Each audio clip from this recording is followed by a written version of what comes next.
Hi, my name is Erin Burke and I'm a certified prenatal yoga instructor. This week we've been focusing on letting go in class and I showed you the lip trill. You know where you move your lips kind of like you're a horse, like brrr.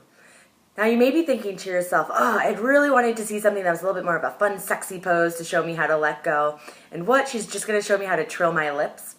Well, you better believe that if I put a video on YouTube that everyone I know can see of me moving my lips like a horse, I obviously think the lip trill is pretty important. And I think after I explain why, you will too. So when we're kind of stressed, it's very common for our body to naturally kind of clench through the jaw. And there's obviously some long-term implications to that, like for instance, having some issues in the jaw if you're just constantly holding it that way. But there also are short-term implications. So when we start clenching the jaw, it kind of sends a signal to our brain that, ooh, we're in kind of a stressful situation, something's going on, I better be ready to bolt. And so it's not just the jawline that's really tensing up, other muscles start tensing up. So we're going to feel that tension throughout the body. So during pregnancy, that can be kind of frustrating because there's already probably some tension you're facing just related to alignment changing a bit, and we really don't need to add on to that tension. So we're going to do that lip trill, try to get rid of that jaw tension or pain so that we can really send that signal through the rest of the body of, nope, we're fine, we can relax, don't need to tense up the muscles.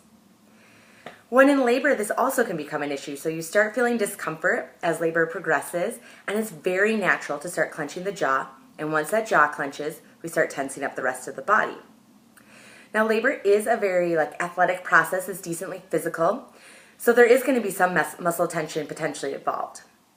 However, it's also a process that really requires a lot of letting go. So when we're totally holding that body tense, we can't necessarily let labor progress in the same way, and we could actually be holding ourselves back. So we want to be able to learn how to kind of send that signal that we're going to try to get through that discomfort without adding any unnecessary tension. So only adding tension where it's actually beneficial. So during labor, we can also use that lip trill to kind of send that signal through the body and release that tension in the jaw. So during pregnancy, you're actually not just going to practice that lip trill because we're trying to release that tension that might be coming from spine changes and hip changes.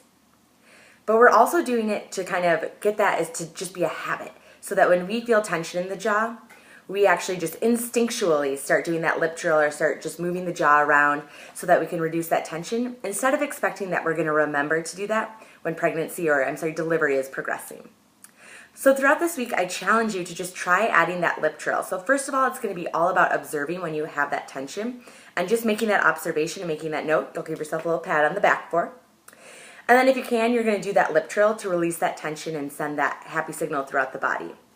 If you are in a public place and thinking to yourself, I'm not quite ready to let go of my inhibitions like that this week and do that public lip trill, then just try moving the jaw around different directions so you again can reduce that tension. Let me know how it goes and I'll see you in class soon.